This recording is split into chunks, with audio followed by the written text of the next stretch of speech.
রাসূল পাক সাল্লাল্লাহু আলাইহি ওয়াসাল্লাম বলেন, কোনো আদম সন্তান যখন ভালো কাজ করে তখন তার 10 থেকে 700 গুণ পর্যন্ত সওয়াব বৃদ্ধি করা হয়। সুবহানাল্লাহ। সব যে নেক আমল আদম সন্তানরা করে, রাসূল বলেছেন একে 10 থেকে 700 গুণ পর্যন্ত আল্লাহ বৃদ্ধি করে দেন। আর রোজা যেহেতু আমার জন্য, আল্লাহ বলেন রোজা বাঁধে, রোজা আমার জন্য, আমাকে সন্তুষ্ট করার জন্য আমার বান্দাবান্দি রোজা রাখে।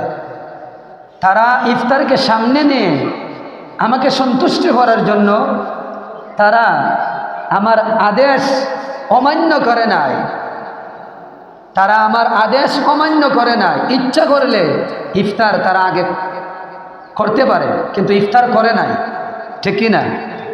ইচ্ছা করলে দরজা লাগাইয়া ভাত খাইতে পারে। আমার বান্দা আমাকে খুশি করার জন্য, আমাকে সন্তুষ্ট করার জন্য সে দরজা লাগাইয়া ভাত খায় না। সে পানির তলে ডুব দিয়ে ইচ্ছা করলে সে পানি পান করতে পারে, পারি কি না আমরা?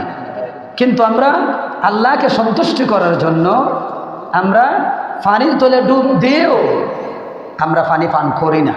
কেননা আল্লাহকে সন্তুষ্ট করার জন্য, ঠিক না?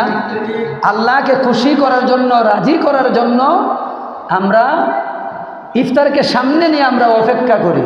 আমরা খাই না একমাত্র কেবলমাত্র আল্লাহকে খুশি করার জন্য।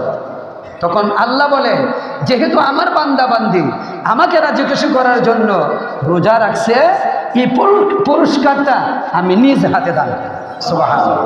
আল্লাহ সবচেয়ে বড়, তাহলে আল্লাহর পুরস্কারটাও বড় হবে। সুবহানাল্লাহ।